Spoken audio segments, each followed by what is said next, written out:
G, ito kung talagang determinado ka na maka-move on agad at tanggalin sa utak mo itong breakup na pinagdadaanan mo o itong ex mo, then G, ang pinaka-epektibong paraan sa lahat ay of course yung mag-radio silence ka tapos makipag-date ka sa iba.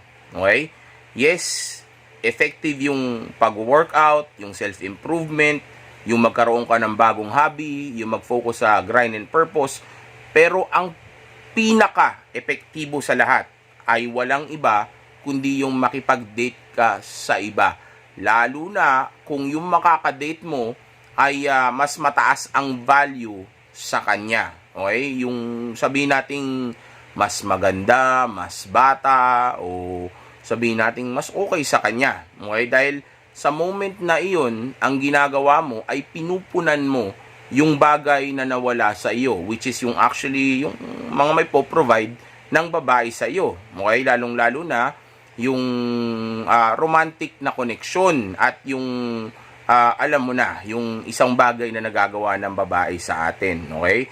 Dahil kadalasan, kaya lang naman tayo nalulungkot na nawawalan tayo ng partner ay dahil mawawala yung mga benepisyo o yung mga bagay na nakukuha natin sa kanya. So, kung ang mararamdaman mo lang ay yung loss, pero hindi mo naman mararamdaman yung sabihin nating yung yung pagiging alone, okay, yung feeling of loneliness, okay, kumbaga nakaramdam ka lang ng loss pero wala namang loneliness, then later on makikita o marirealize ng utak mo na wala ka naman talagang na-loss o wala naman talagang nawala sa'yo at all. Okay, kumbaga, hindi naman pala kawalan yung ex ko dahil kaya ko naman palang kunin yung mga bagay na nawala sa akin na nung mga oras na umalis siya sa ibang tao. Okay?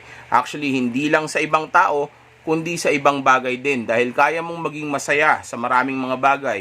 Sa success mo, sa pag-workout mo, sa social life mo, sa self-improvement mo, sa grind and purpose mo, sa napakaraming mga bagay. Yun nga lang, sa mga oras na ito, since ang nawala sa iyo ay yung romantiko at yung naibibigay ng babae sa iyo sa moment na ito, o yung opposite mo, okay?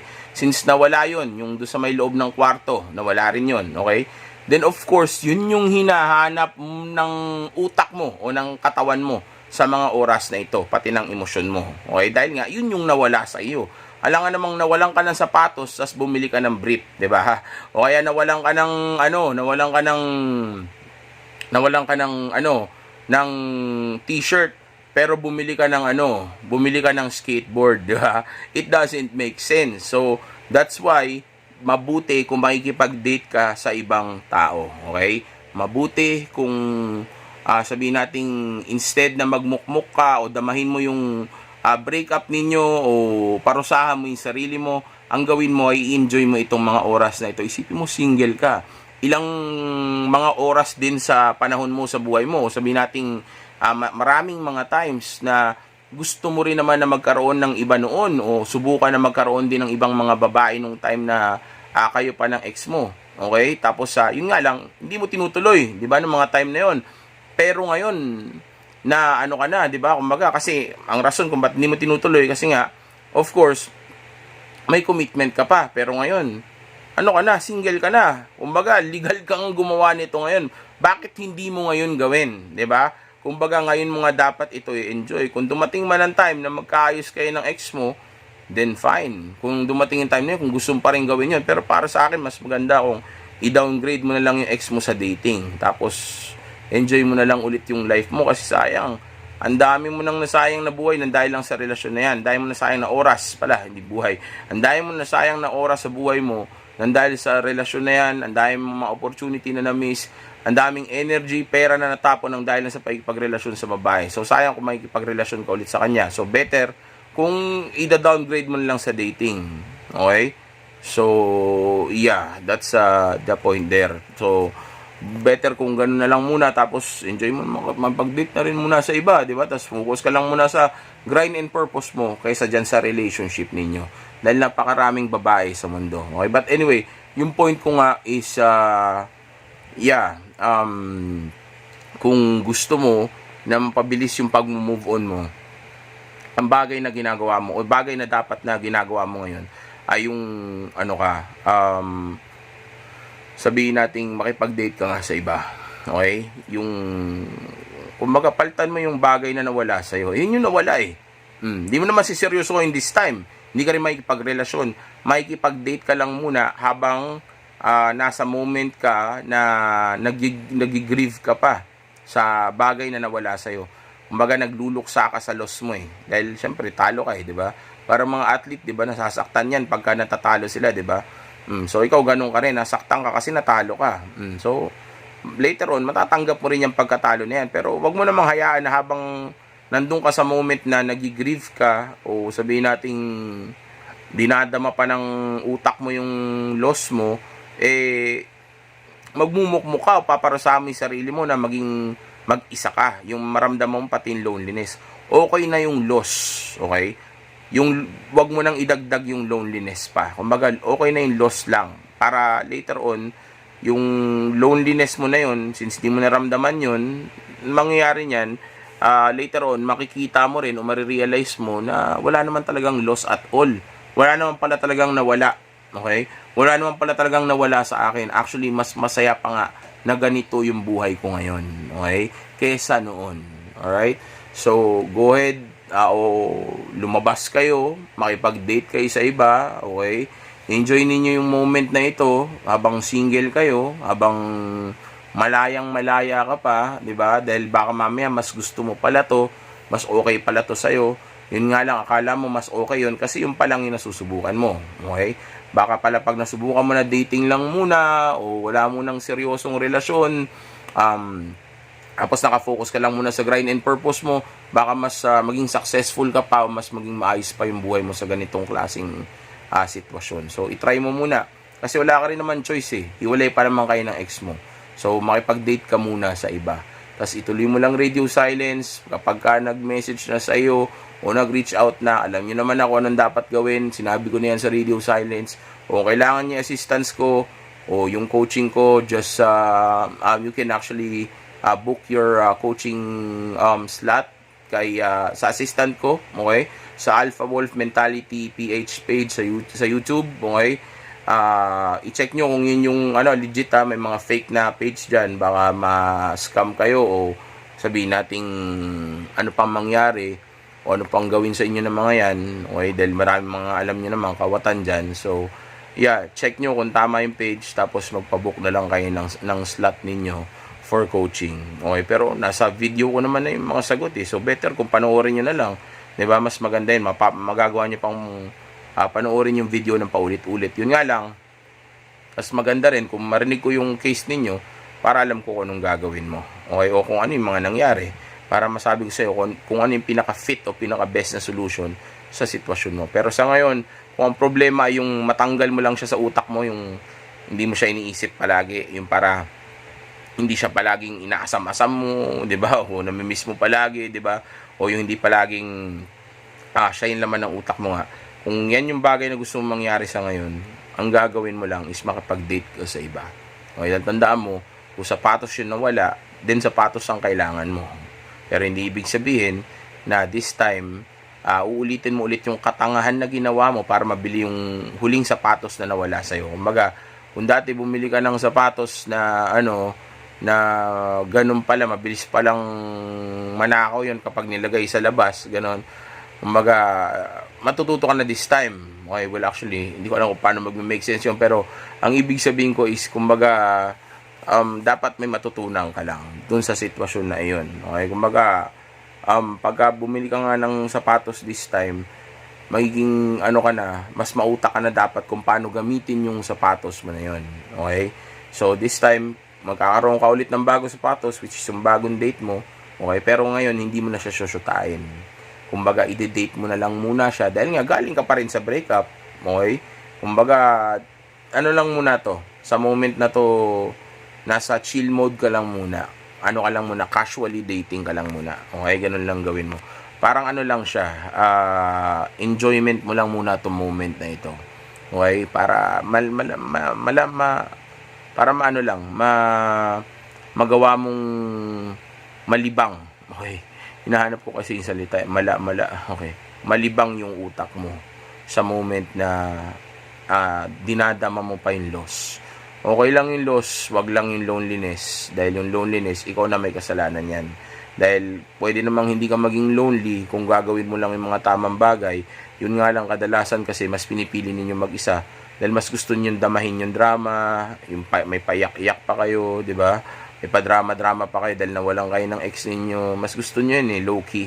Ayaw nyo lang aminin sa sarili niyo, pero mas gusto nyo pagdaanan yung ganun kaysa solusyonan. Kasi ang solusyon lang naman, mangingilala kayo ng iba, o maghanap kayo ng kadate nyo, tapos enjoy nyo lang muna yung life ninyo, kahit na ayaw nyong gawin, dahil yun nga yung best na dapat ninyong gawin. Kumbaga, para siyang gamot, okay? Hindi porke hindi masarap yung lasa, hindi mo iinumin, okay? So, pag sinabi ko na lumabas kayo at makipag-date kayo, hindi porke hindi mo gusto at hindi mo kaya, ay hindi mo nagagawin. Dahil tandaan mo, kung yun yung best na dapat mong gawin o dapat mo tong gawin, kailangan mo yung gawin. Kung kailangan mo inumin yung gamot mo, inumin mo yung gamot mo kahit ayaw mo. Kung nararapat o kailangan na makipag-date ka, then makipag-date ka. Okay? Dahil yun nga yung pinaka-best. Yun yung pinaka-mabilis. Pero kung gusto mo naman na o kung hindi mo talaga gusto gawin yan, then, yeah, alam mo dapat yung consequences. Medyo mabagal yan at hindi siya ganun ka-impactful o hindi ganun kalakas maka-divert yan o makakuha ng atensyon. Hindi katulad nung may nakaka-date ka, may nakakausap ka, may nakakaanuhan ka, di ba? Bagay nawala sa'yo, parang di rin siya nawala at all. So hanggang later on, re-realize mo, hindi naman pala talaga yung ex mo yung hinahabol mo. Yung nawala lang sa'yo. Ayaw mo lang may mawala sa'yo. Ayaw mo mawala yung pinag-investan mo, ayaw mawala yung nakukuha mo sa kanya. So kung makukuha mo na yun sa iba, then wala ka nang pakialam doon sa ex mo kasi nakukuha mo na yun sa iba later on. Pero sa umpisa, hindi ganun kaagad mawawala yan. Papasok pa rin sa utak mo ex mo kahit paano. Pero at least, hindi kasing wild kapag wala ka nakaka-date. Dahil kung wala ka makaka-date, syempre, mas dama mo yun kasi nga, mas mapapansin ng utak mo yung mga bagay na nawala sa iyo. Okay? Dahil nga, wala kang napag-aanuhan nun, napagbubuhusan nun, wala kang napagkukunan nun. Paano pagka tag-L ka, di ba? Tag-elbog. Kanino mo kukunin yun? Wala ka namang kadate na iba. Dati ex mo nagbibigay sa'yo nun. So, ngayon, pagka hindi mo makuha ngayon sa ex mo yun, tapos tag-elbog ka, miss mo ngayon yung ex mo. Kasi sa ex mo nakukuha yan eh. Diba? Parang kung ex mo nagbibigay ng pera sa'yo, tapos nawala yung ex mo, tapos taggutom ka, miss mo bigla yung ex mo, diba? Dahil nga, nawala yung nagsusupply sa'yo o nagpo-provide sa'yo ng bagay na yun. Dahil yun yung yun yung source mo eh. So, kung nawala yung nagbibigay ng pera sa'yo, tapos bigla ka nagutom, miss mo ngayon siya.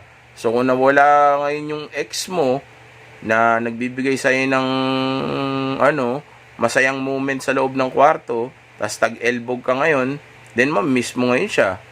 O, di ba? Pero kung meron ka na pagkukunan nun ngayon, then hindi mo masyadong mamimiss yung ex mo, kasi nakukuha mo naman sa iba. Nakuha niyo yung point ko. Okay? So, pag nawalan ka ng sapatos, ang bilhin mo ay sapatos, wag yung brief.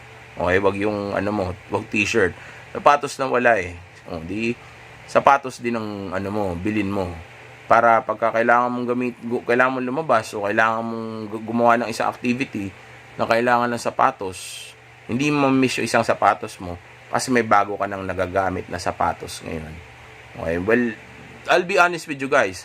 Mararamdaman nyo pa rin yung pagka-miss, maalala nyo pa rin siya, maiisip nyo pa rin, hindi pa rin ganun kaagad mawawala yan. Pero at least, hindi na ganun ka-bangis o ganun ka-bigat o ganun ka-wild yung impact o yung mararamdaman ninyo o yung dadanasin ninyo kapag may nakaka-date kayo na iba. So, sa mga tao dyan na ayaw nyong gawin to, okay lang naman, walang problema sa akin. Okay lang din naman kung i-divert nyo lang yung utak nyo sa iba o maghanap kayo na ibang distraction. Pero, iba kapag may ka-date kayo. Yung problema ninyo na pinagdadaanan nyo na mahirap ngayon, masusolusyonan yan nitong pakikipag-date sa iba. Okay? Kumbaga may consequences yung pinipili nyo na yan. Mas madali yan, mas komportable yan, okay? Pero mas effective at mas maraming benefit itong tinuturo ko sa inyo ngayon. Okay? Kasi alam ko iba sa inyo, mas gusto na magstay sa comfort zone. Tandaan nyo, pag nagstay kayo sa comfort zone ninyo, wala kayong matututunan at hindi kayo mag-grow o hindi kayo mag-improve. And also at the same time, limitado yung mga benepisyo na dapat sana ay makukuha ninyo. Kasi nga, ayun yung lumabas dun sa box. Okay? So, yeah, nasa sa inyo pa rin yan. Pero again, kung ang goal ninyo ay makamove on kayo na mabilis at mapigilan na pumasok ito palagi sa utak ninyo, itong ex ninyo na ito, okay? Then, kung determinado kayo talaga mangyari yan, ang gawin ninyo ay maghanap kayo ng kadate ninyo. Wag lang isa, maganda kung multiple pa. Pero kung isa lang makukuha ninyo, okay na yon kaysa wala. Okay? Basta mapunan niya yung nawala sa iyo. Okay? Para lang makatulong sa iyo. Pero madali rin naman mag-move on ng sabihin nating wala kang nakaka-date na iba. Pwede rin yun. Possible din yun. Mas madali nga lang kapag meron. Yung mga mahirap na parte, hindi mo nadadanasin yon. O kung danasin mo man, hindi kasing bigat o kasing tindi ng impact ng ng wala kang kadate na iba. Kasi hindi lang loss yung mararamdaman mo. O sabihin nating, hindi nga lang loss yung mararamdaman mo kapag wala kang kadate na iba. Ang mararamdaman mo rin at the same time is yung feeling ng loneliness. Kasi nga, mararamdaman mo na para mag-isa ka ngayon. Iniwan ka ng ex mo eh. Lalo na kung magkakaroon ng bago yan. Lalo na kung may mga ibang kausap yan, mapapraning ka nun. Eh kung meron ka ring iba, o di mapraning ka man, maisip mo man yun, eh meron ka rin namang iba, so parang okay lang, di ba? Mawalan ka ng pake. Hanggang later on, masanay ka na lang na wala ka ng pake. Okay, so alam ko medyo challenging yan. May mga video naman ako tungkol dyan, para kumilala ng mga babae, para makipag-date. Aralin nyo na lang yan. Okay, so again, ang pinakamabisa sa lahat ay yung makipag-date ka sa iba. Hindi mo kailangan seryosohin, hindi kailangan ma-inlove kayo sa isa't isa.